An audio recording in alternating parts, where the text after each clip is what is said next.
बिस्मिल्लाहिर्रहमानिर्रहीम। अस्सलाम वालेकुम। Welcome to my channel kids learning. जी गाइस, हम लोगों ने अपने प्रीवियस लेक्चर में जैसे कि मैंने आपको बताया था कि हम लोग स्ट्रोक्स के बारे में पढ़ेंगे। तो स्ट्रोक्स जो है, स्ट्रोक्स पे हमारा ये सेकंड लेक्चर है। स्ट्रोक्स क्या हैं और इसकी कितनी टाइप्स हैं, ये हमने अपने प्रीवियस लेक्चर में पढ़ा था। मैं अपने प्रीवियस वीडियो का जो लिंक है वो अपनी डिस्क्रिप्शन में दे दूँगी। आप वहाँ से जाके आप स्ट्रोक्स का इंट्रोडक्शन देख सकते हैं, तो आपको समझ आ जाएगी। तो स्ट्रोक्स की बेसिकली टू काइंड्स हैं, लाइन स्ट्रोक्स और कर्व स्ट्रोक्स। ठीक है, लाइन स्ट्रोक्स का भी सारा इंट्रोडक्शन और सारा इसका जो है वो लेक्चर प्रीवियस जो वीडियो है उसमें आपको मिल जाएगा। आज हम डिस्कस करेंगे कर्व स्ट्रोक्स को। तो कर्व स्ट्रोक्स क्या हैं और इसकी कितनी टाइप्स हैं। स्ट्रोक्स, जैसे कि आपको पता है कि स्ट्रोक्स ऐसी शेप्स या लाइंस हैं जिनकी मदद से हम लोग लेटर्स इंग्लिश में लेटर्स राइट करते हैं। ठीक है, तो बेसिकली जो कर्व स्ट्रोक्स हैं इसकी भी आगे से कुछ टाइप्स हैं। कर्व, जैसे कर्व आपको कर्व से समझ आ ही रही है कि कर्व बेसिकली क्या है। तो ऐसे स्ट्रोक्स जो कर्व की शेप में हों उन्हें हम कर्व स्ट्रोक्स कहते हैं। ठीक है, तो कर्व स्ट्रोक्स की भी आगे कुछ टाइप्स हैं, जैसे कि राइट कर्व है, लेफ्ट कर्व है,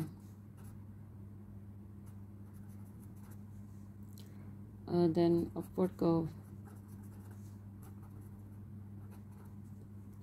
डाउनवर्ड कर्व,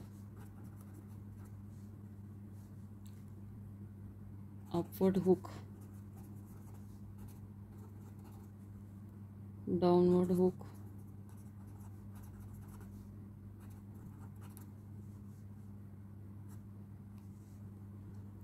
सर्कल,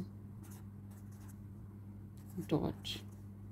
ठीक है, तो ये हमारी ऑलमोस्ट 8 काइंड्स हैं। 1 2 3 4 5 6 7 8 काइंड्स हैं कर्व स्ट्रोक्स की।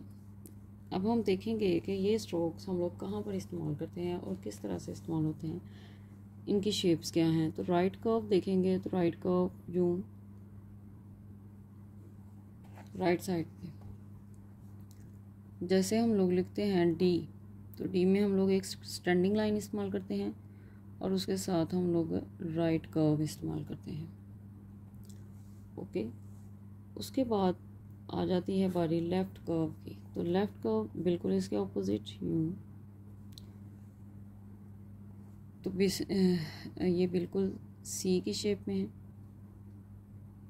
जब हम सी लिखते हैं तो लेफ़्ट कर्व की मदद से लिखा जाता है सी को। उसके बाद बारी आ जाती है अपवर्ड कर्व की। तो अपवर्ड कर्व यूँ,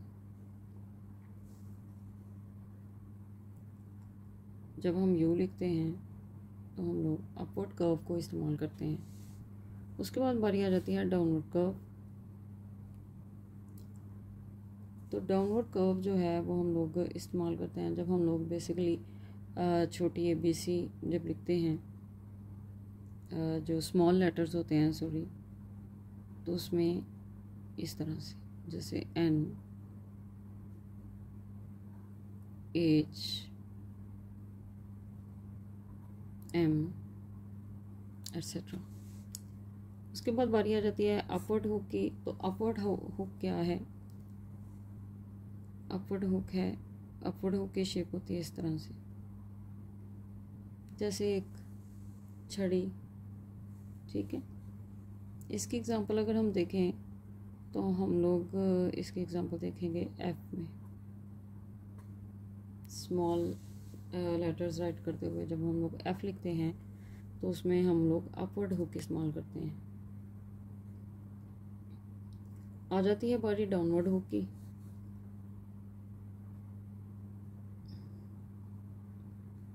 दोनों शेप्स हो सकती हैं। ये आप कह सकते हैं कि लेफ़्ट डाउनवर्ड हुक और right downward hook, left upward hook और राइट अपवर्ड हुक। तो इसकी एग्जांपल अगर हम देखें तो स्मॉल टी लिखते हुए हम लोग डाउनवर्ड हुक इस्तेमाल करते हैं। इसके अलावा स्मॉल वाई, स्मॉल जी एट्सेट्रा। नेक्स्ट टाइप है, 7th टाइप है इसकी सर्कल।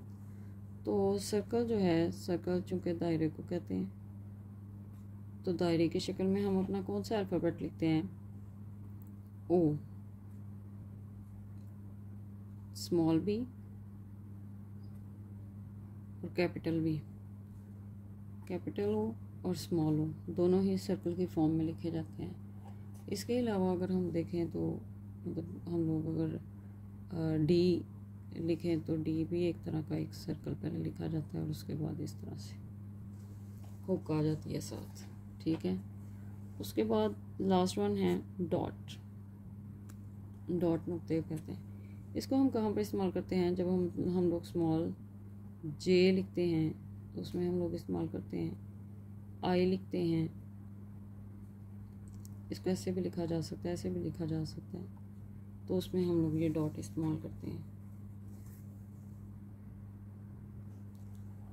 तो ये थे हमारे कर्व स्ट्रोक्स। उम्मीद करती हूँ कि आपको कर्व स्ट्रोक की समझ आ गई होगी, ठीक है। अब उसके अलावा लाइन स्ट्रोक्स, अगर आप लोगों ने लाइन स्ट्रोक्स के बारे में जानना है तो उसके लिए आप डिस्क्रिप्शन में जाइए, डिस्क्रिप्शन में आपको इसकी वीडियो मिल जाएगी, ठीक है।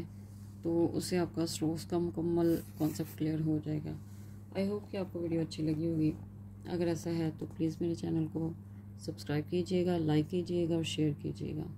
Thank you so much. Bye bye.